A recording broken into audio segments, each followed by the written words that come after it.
Hi, this is Marsha. And this is Kelly. We are the 2U's of 2U's Fiber Adventures. Thanks for stopping by. You'll hear about knitting, spinning, dyeing, crocheting, and just about anything else we can think of as a way to play with string. We blog and post show notes at 2usfiberadventures.com. And we invite you to join our 2U's Fiber Adventures group on Ravelry. I'm 100 Projects. And I am Better in Motion. We're both on Instagram and Ravelry, and we look forward to meeting you there. Enjoy the episode.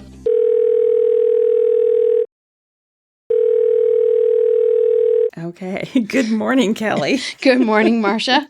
We've been having a few technical difficulties, but I think we've got things under control now. So just so people know, when we started to record, neither of our microphones were working. And I got mine working, but Kelly, your microphone is not working. You're just using the microphone from your laptop. Yeah. So if the sound quality is not our usual standards, we apologize, right? That's right. We're the same two people going off on tangents, so that won't change. We've already had a very long conversation before we even started today because we haven't talked to each other. I know. So, I'm going to, since we've had a lot of discussion about the fact that people do like the non-knitting chit-chat, I'm just going to give a couple updates. I had my party. Do you remember the last episode? I was getting ready for the retirement party for Kim and my block party. And I'll say the block party for Kim was really fun. And the block party for Kim, I'm so rattled by the microphones. The retirement party for Kim was very nice. It was a lovely party. And I just wanted to say, too, that she ordered her loom, and her loom arrived on Monday. Oh, wow. But yes, so we were going to get together, I think. I don't remember now what day we're going to get together this week. And it has not worked out because of things that are going on in her life and things that are going on in my life. But the plan is to get together Saturday and put the loom together. So excited about that. That'll be fun, be really fun. And then the block party was a huge success. I think I delivered 45 invitations and I had 28 people come. And that's just the adults. I didn't count the children. Mm-hmm.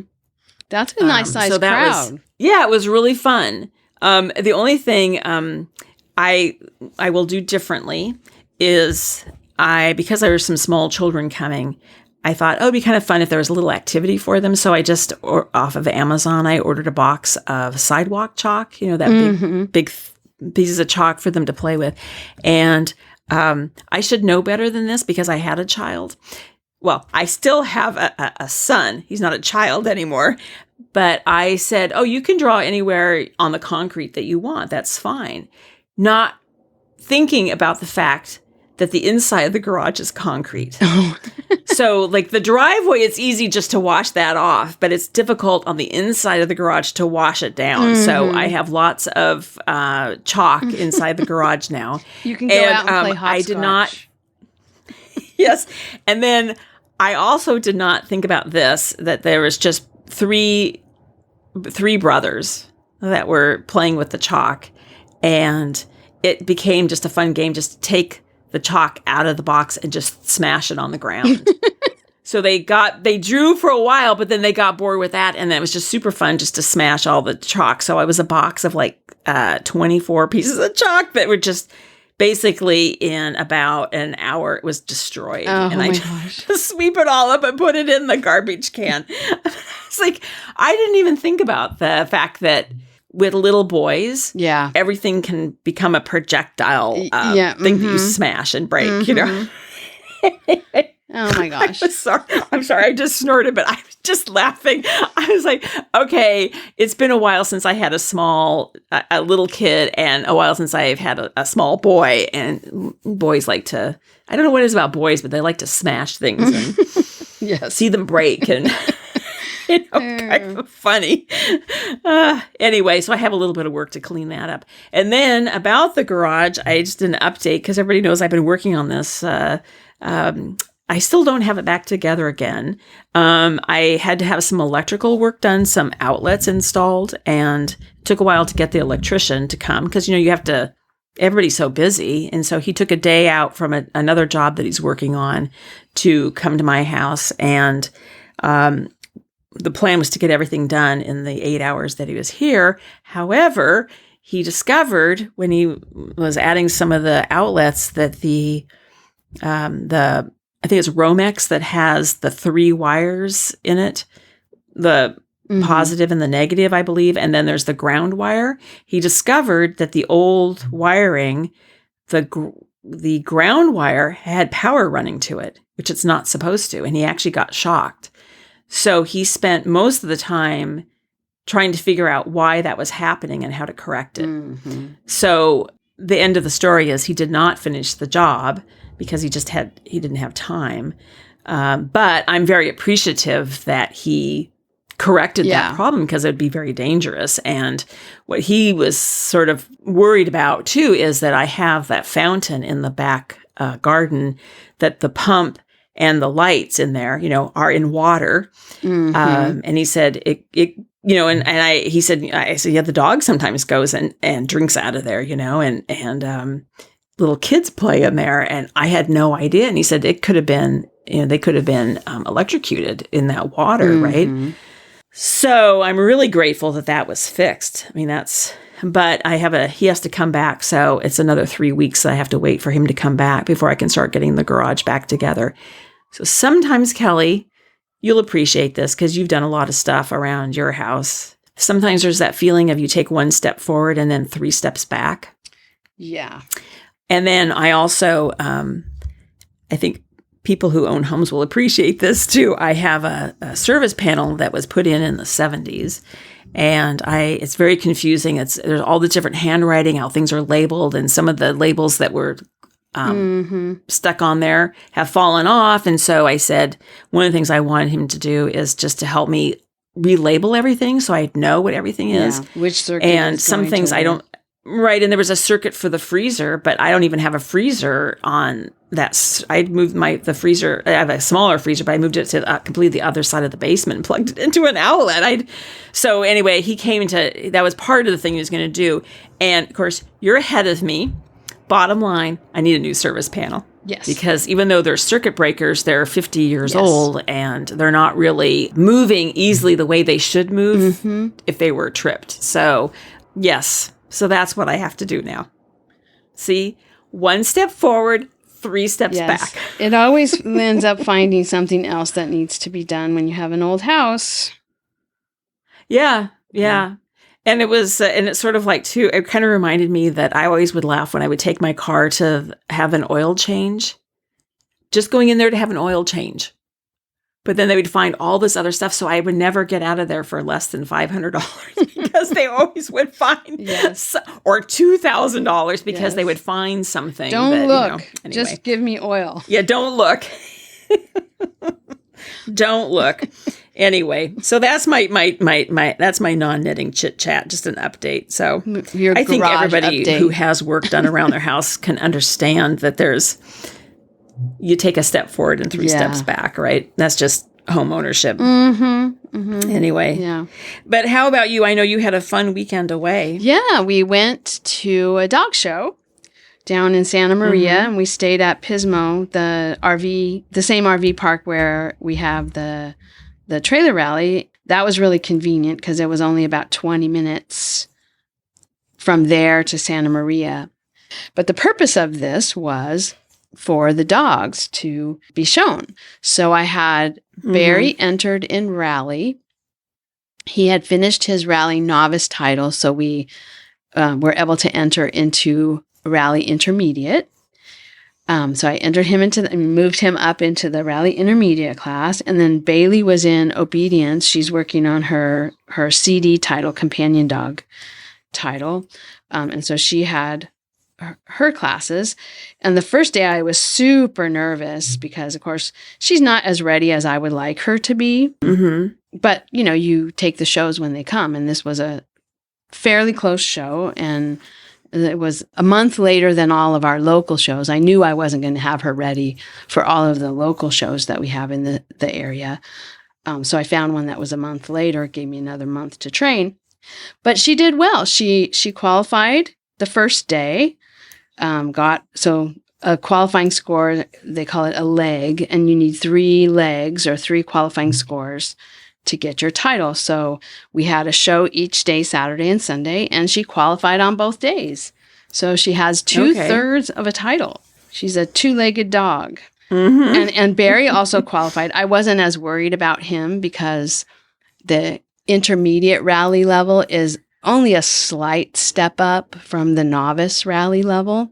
So, and of course, I lost points for us on both days because I didn't do what I was supposed to do properly.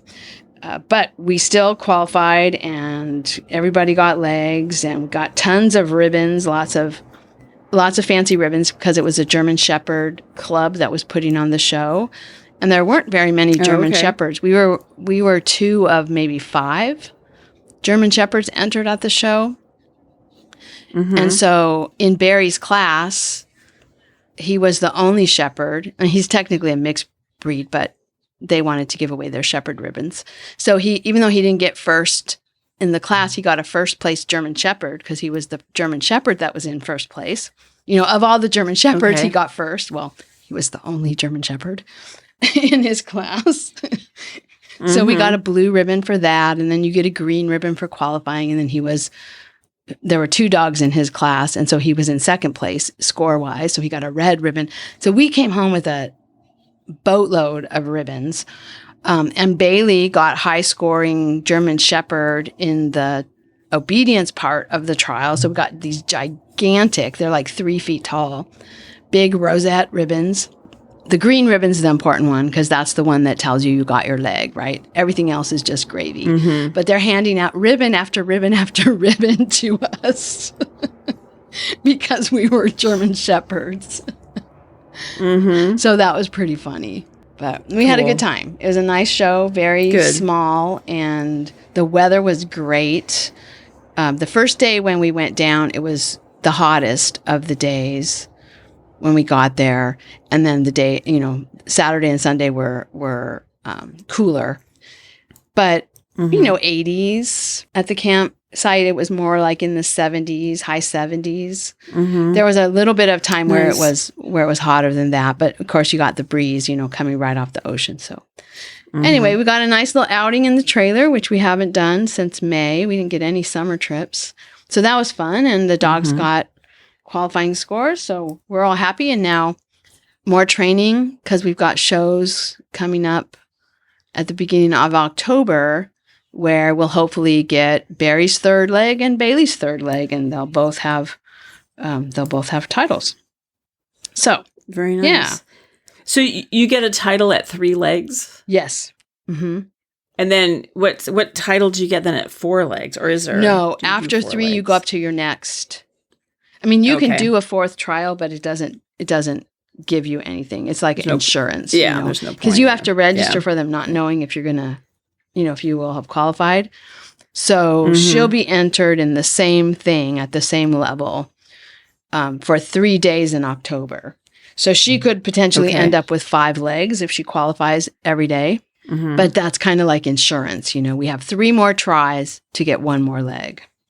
So, and then I think I'm going to swap them and have her start working in rally and him start working in obedience. In obedience, what she's doing now is novice. Once she gets her title, her companion dog title from these classes, it's a pretty big jump to get to the open level of competition. And so it'll take another year of training probably to get to that level. So if we do rally in between, that will, she'll be ready to start doing rally pretty quickly. Because it's kind of the same thing as what she's already doing in obedience. And the same with Barry when he switches into obedience. He's got a lot of foundation, so it won't take as long. Anyway, more than anybody ever wanted to know about obedience trials and rally, but it was fun. We had a really good time. So we had a fun time at the dog show, and I got to knit on my sweater. So do you want to talk about projects, Marsha? Yes, I do. Okay, well, I don't have much to say, so I'll start. I'm continuing to work on Graphito. I was able to split for the sleeves. I got that far down. So now I have the armholes are on waste yarn, and I'm continuing to knit around the body. I have it on the needles right now in front of me knitting. So, all right. Yeah, pretty exciting. This is exciting. Is that it? Well, the only other thing we've got, sorry. The only other thing we've got are those socks that I've been working on out of the desert lavender yarn, color yarn that you bought me at Smirligans, or that Smirligans yarn you bought me in Southern California. So just, in Palm Springs. Okay. Middle of the leg of a sock is where I am. Okay. But that's it. Okay. For my projects. So do you want me to talk my projects then? Mm-hmm. Well, I have one finished project. I think the last time we talked, remember I was saying I was getting frustrated with that Targhee and overdying it, and I needed something else. So I spun a skein out of 4 ounces of Roving, a merino silk bamboo Roving from Alexandria, the Art of Yarn. And it's sort of like rainbow colors. And this is, I'm pretty sure I didn't talk about it. I think I talked about how I was going to do a fractal spin. So I basically divided the braid in half and just spun the one half. And then the other half, I divided into 10 pieces, I was surprised I was able to do that, but I was able to divide it into 10 pieces, and then I just plied those together. And so I ended up with 454 yards of, I think, I don't spin that fine. Maybe I don't think it's fingering. I think it's probably sport weight. But anyway, but that's done. All right. So you got really short color repeats on one ply, right? If you were able to split it into 10 pieces. Wow. Cool. I know. I was surprised because it was it was not a really thick, fat braid. It was kind of thin. I think also because it has merino, which is fine, but then it had silk and bamboo. So I was really surprised I was able to split it into that many pieces because, as I say, it wasn't a really fat, thick, poofy braid. It was kind of thin and soft. So I have that. Nice. I don't know what I'm going to do with it, but that's not the point, right? That's right. That's right. According to you, that's the point. Anyway, and then I picked up my emotional support chicken because I had not knit on it for 6 weeks. I mean, a long time. I was a bit confused getting started on it again, but I have knit all the way up through the third stripe, the one that's striped right before you start the neck. Yeah. I'm not sure that I like my stripes. I'm going to have to send you a picture, Kelly, and you can tell me. The thing is, it's an emotional support chicken. I mean, it's a chicken. It's like, it's not about perfection, right? Like, so I'm thinking to myself, I should just let this go. I was thinking, though, as I was knitting on it, because this is sort of my, it's kind of crazy colored yarn and really bright colors and stuff that a lot of it I got from the D-stash room at NoCKRs. And I was thinking, though, I might take this chicken, and I think it'd be really funny to do like an like a braid or like a, well, anyway, let me tell you what I want to do. I think it'd be fun to make a climbing chicken and just give it to Ben. His birthday is coming up. But like it all like make like just like knit a little bag that like the chalk goes in for climbers, and then see if I could find like little tiny carabiners and put them on like make a little belt for it and have the little carabiners hanging off of it, and then like knit a little helmet for it. Yeah, that'd just be cute. Think it's funny. I think it would be kind of funny. And then I thought, these are not his colors, but I thought, you know what? Who cares? Just, it doesn't even matter. So I think that would be kind of fun. Yeah. Maybe I'd have to like crochet. It might be easier to crochet a little helmet for it. And try. So like, I'm thinking like, and then just, I have one of the, what do you call that? I have a little thing from years ago. I used to make them out of like an old wood spool, and you put like 4 nails in the top. Oh, and then what do you call that? Knitting Nancy. Everyone's screaming. Oh, okay. I thought it'd be kind of fun to do a bunch of that, and then tie it all like bundle it all up like it's the climbing rope, that he has, and swing and like put that around the chicken's, like drape it over the quote unquote shoulders of the chicken, the neck and shoulder. I think it'd be funny. So that's what I'm kind of thinking of. Oh, that's cute. Yeah. I have these ideas, but the execution might be May not happen, but anyway, I thought that was a cute idea. And then I had a little bit of a cast on frenzy. Oh. So because I didn't have anything, and I was working on the chicken, but I got kind of like, I need to take a break from the chicken. So I cast on, I forgot to say, I finished my socks. I deleted it from the show notes. I didn't realize that, but I finished that pair of socks I'd been working on with the yarn that I got at the Artful U up in good. Port Gamble. I finished those. I need to add that back into the show notes. I finished that. So I cast on another pair of socks, just the same vanilla socks that I make all the time. But I'm using Regia design line by Arne and Carlos in the colorway Garden. And I believe I got this at the D-Stash room. Okay. I think. That's cool. I didn't buy it. I know that. So I'm pretty sure I got it at D-Stash in April. So I'm about ready to start the heel flap of the first sock. And then I cast on the Sockhead slouch hat, Kelly, that you make a lot. Oh, yeah. I cast that on. And I'm using Done Roving Yarns Frolicking Feet in the colorway Irish Moss. And this is a skein I won. I don't remember now what the contest was, but I won it from the 2 Knit Lit chicks. I think it was if you knit a sweater. I think you can enter it for a prize. I think that's what I won that. So I'm working on the ribbing on that hat. And then I cast on another hat called Auckland Bound by Maddie Moe. And I'm using the skein of yarn I bought in Alaska. It's Alaskan Yarn Company, DK, in the colorway Spruce. And it's an interesting hat because it's what do they call that broken rib, where you knit one, purl one, and then you do a row of knit, then knit one, purl one, row of knit. Oh, right. That's a broken rib, I think. But it's interesting. You do a provisional cast on, and you knit about 3 inches. Actually, I take that back. I don't know how many inches but you knit for a while, and then you fold it and pick up that provisional cast on, sort of like that 1898 hat, so then you end up with double fabric, and then you join that and then knit the rest of the hat in this broken rib. Oh, that's cool. So it's kind of a hem. Yeah. So you get then a double layer, of warmth around your ears. Nice. So I'm doing that for myself, and then I'm about to cast on, and I think I'm going to cast on Why Not by Rachel Illsey that we were talking about in the last episode.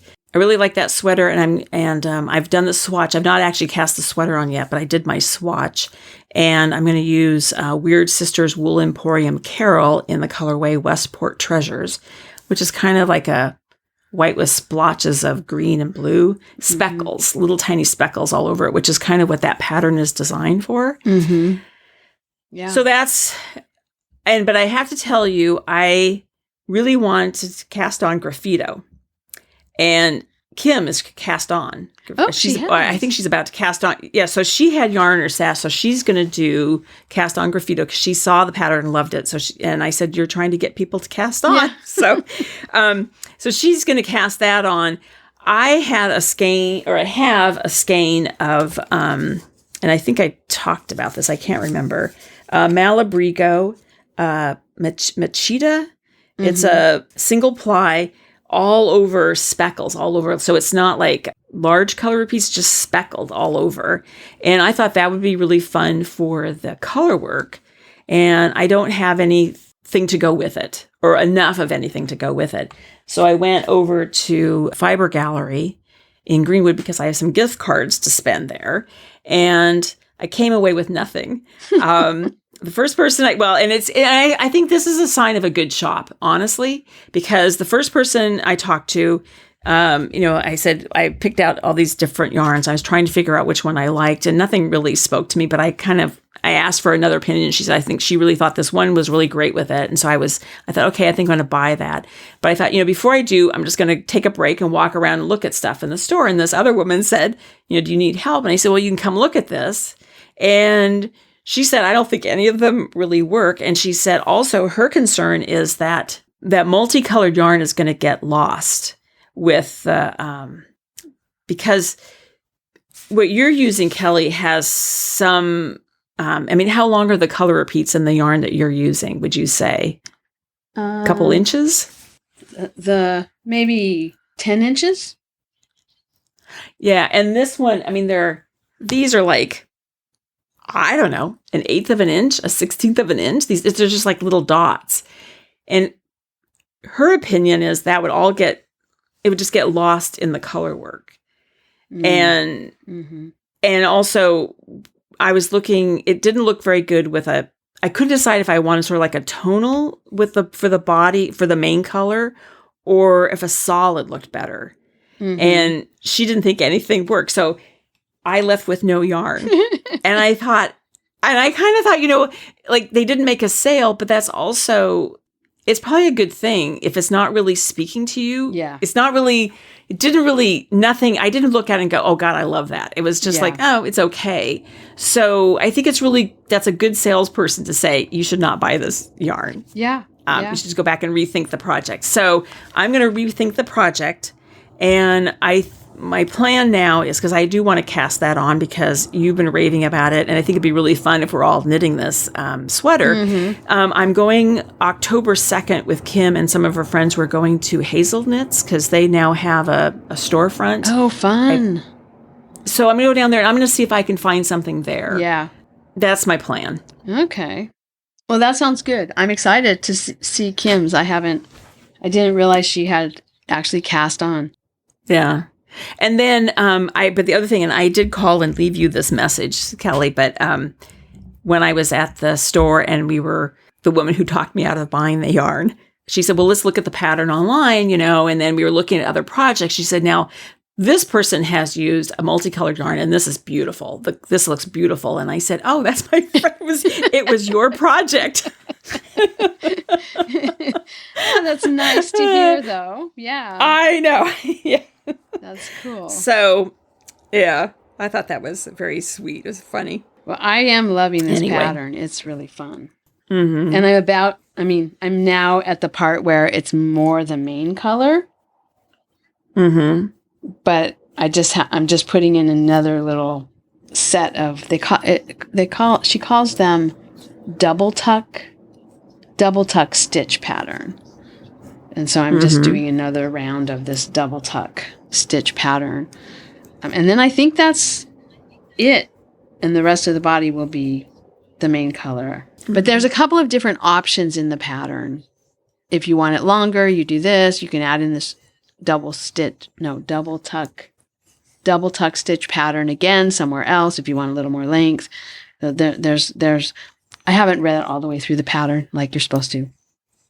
Clearly, yeah, really. We know that we don't do that. We don't do that. But I did notice, I was kind of glancing around at the pictures and I saw, oh, here's one where they've done a little more. And then I did see where she's talking about the different sizes. So anyway, yeah. Well, that's cool. You're not closer to getting cast on because you still need to get your main color yarn, but I bet you find something at Hazel Knits. Yeah, and I'm thinking I might just buy. I might not because the original pattern I believe is just in 2 solids, and a lot of people have made it just in solids.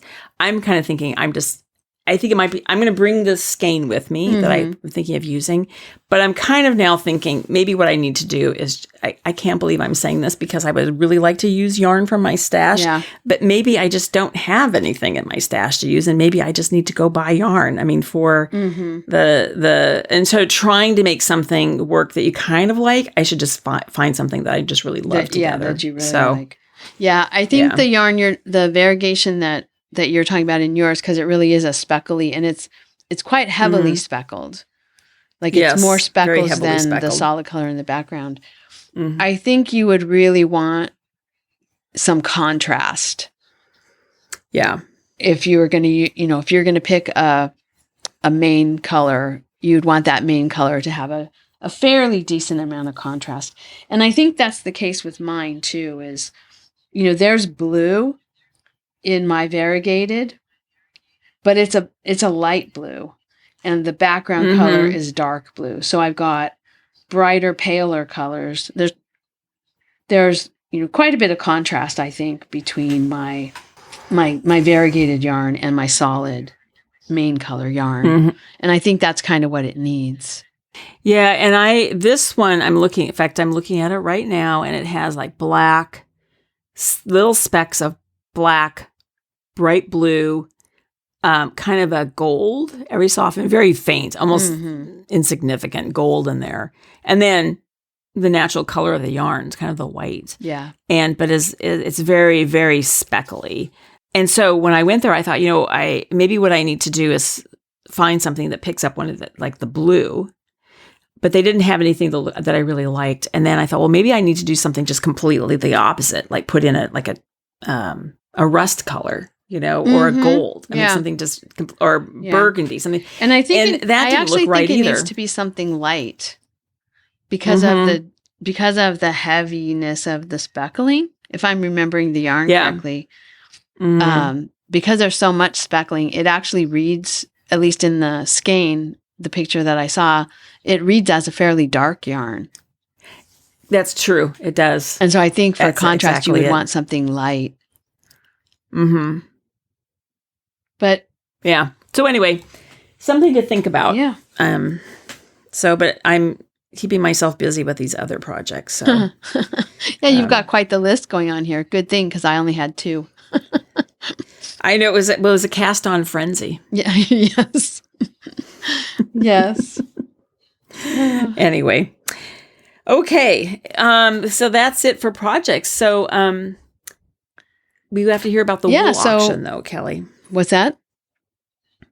I said we have to hear about the wool auction. Yes. Well, it was really fun.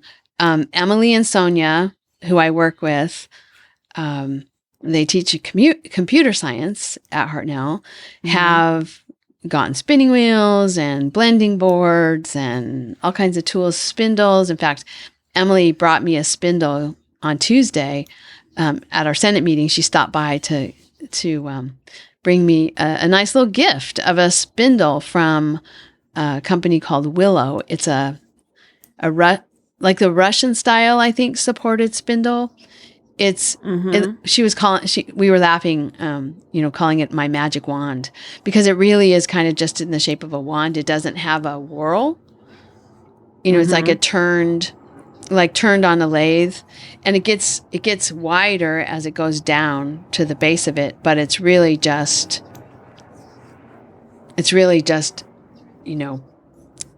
going from a thin stick to a thicker stick with some turning. Some fancy turning on it. Mm-hmm. I'll put a picture of it. I'll send you a picture of it. You can put it in the show notes. It's mahogany. Okay. It's really pretty. I haven't spun on it yet, but anyway, Emily from work and her friend Sonia, they've become a year ago, like last summer, they came by with some free fleeces that Emily had gotten. Oh, right. I remember. And I helped them sort it and sent them. Anyway, they are totally down the rabbit hole.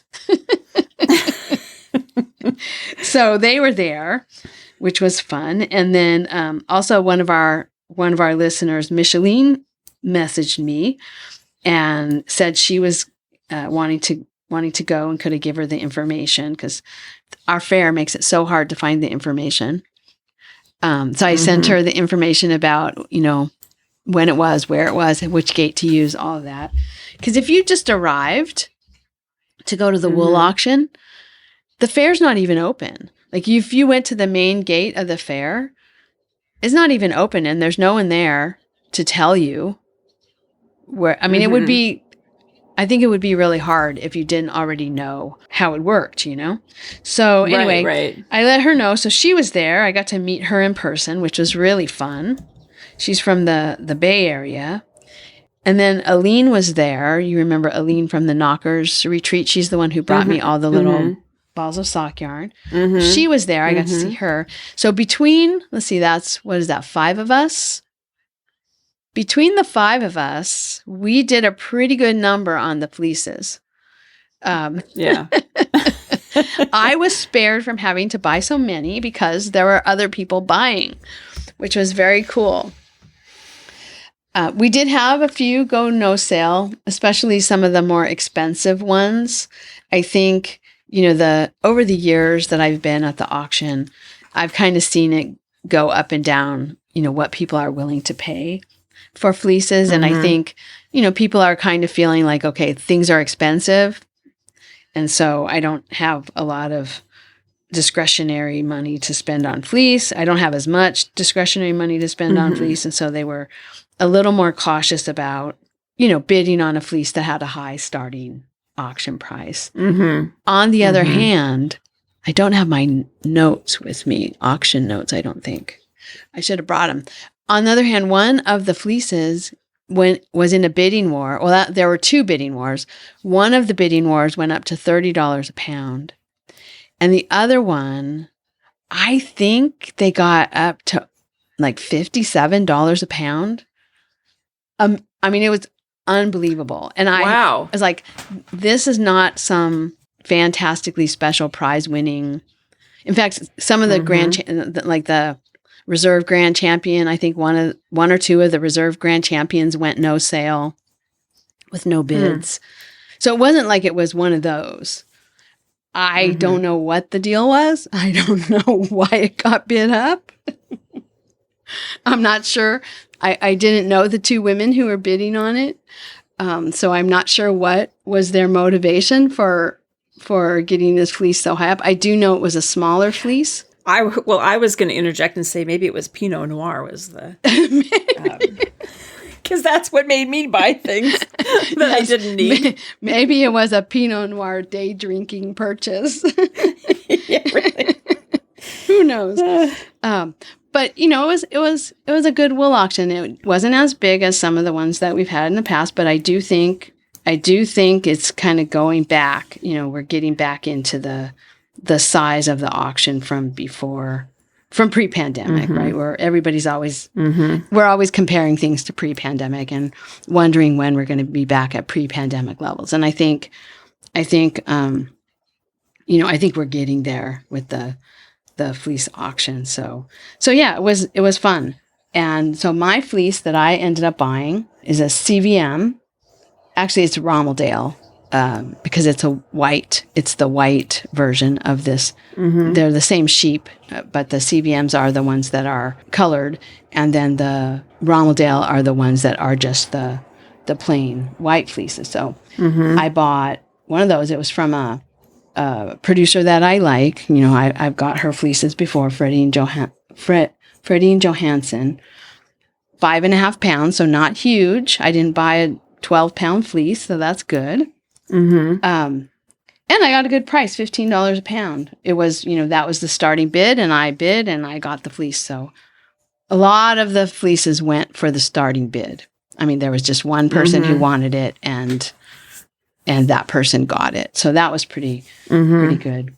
In an auction, there is this feeling of, especially if the fleece you want is at the end. This is the trap that I've fallen into before. The fleece I really want is close to the end. And it's like, okay, what if I don't get it? Because I do have I do have a price limit. I am not one of these people that will get into a bidding war and pay $57 a pound. Right, yeah. For a fleece. So when you have a fleece you want that's toward the end of the show, you kind of feel like you need to get an insurance fleece. Yes. In case you don't get that one. And I didn't have that. That wasn't the case for me. I bought my fleece early on in the auction this year. But we were talking about that, how, if your fleece is toward the end, what do you do if you don't get it and then there's nothing else, So it's an interesting dynamic in auction. And it's always fun. Well, and I understand, because when I went with you, I've only been once, I believe. So I understand that feeling that you just described. Also, it was also difficult to sit there if nobody was bidding on one. Yes. And then you felt compelled to buy it. And we've talked about this before, but no one's buying that fleece, and you feel kind of bad. No one's even, they're just sitting there, and the auctioneer's working so hard, and then the producer has worked so hard, and that sheep has worked so hard, and it's just sitting there, and you feel, so you end up buying that kind of stuff too, right? Yeah. And I didn't have that. I didn't end up doing that this year, but I've done that a lot in the past. There were a couple that I was sorry to see go no sale, but I had written in my notes, you have this fleece at home on a few of them that I liked, because you do have a tendency to, get attracted to the same thing. And so as I was making notes on my auction program about what I wanted, there would be ones that I'd be like, oh, this is really pretty. And then I put a note on it like, okay, no, you have this one at home. And so then when I was tempted, like if it didn't, if it wasn't selling and I was tempted, I would just remind myself, no, you don't need this fleece. Yeah. So I added it to my fleece inventory. I updated my fleece inventory from what I did for the spin-in. So now what I have are 14 fleeces, full fleeces. One of those full fleeces is actually partly used, the Jazzman, but it's so big you can never tell that. That's what I spun this summer. So I have 14 full fleeces, and then I don't think I have anything.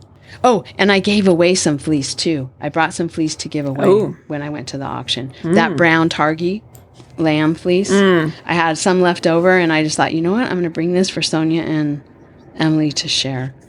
So yeah, I don't have anything in the boxes that I have 2 boxes that I'm going to get rid of, I think, from 2016 of leftovers. And I don't think I'm going to do anything more. I think I've done everything I'm going to do from those 2 fleeces. So if I take those out of my inventory, destash those, then everything I have is from those 14 fleeces. So it's way too many. But I think I don't remember. I think we've talked. I think I have 8. I don't know.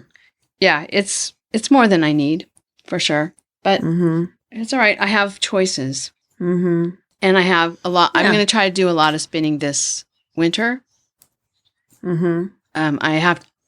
I've spun everything I've processed, so that's good too.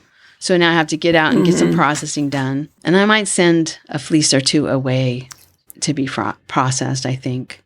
I don't know. I haven't decided on that, but anyway, I need to get some things ready so I can spin during the winter and make a little bit more of a dent. I have some nice fleeces, and I want to see what they spin up into. So yeah, but 14 feels like a lot. It is a lot, Kelly, yes. But it's okay. It's a wealth. I have a wealth of fleeces. Yeah. It's good that you have all this. You have a lot to choose from, Yeah. So, and I have some plans, so that's cool. Yeah. So that's the wool auction, and our summer spin-in ended that day. There's lots of really cool projects in the finished projects thread. We aren't going to announce winners this episode. We're going to do it next episode because we ran out of time to get that organized.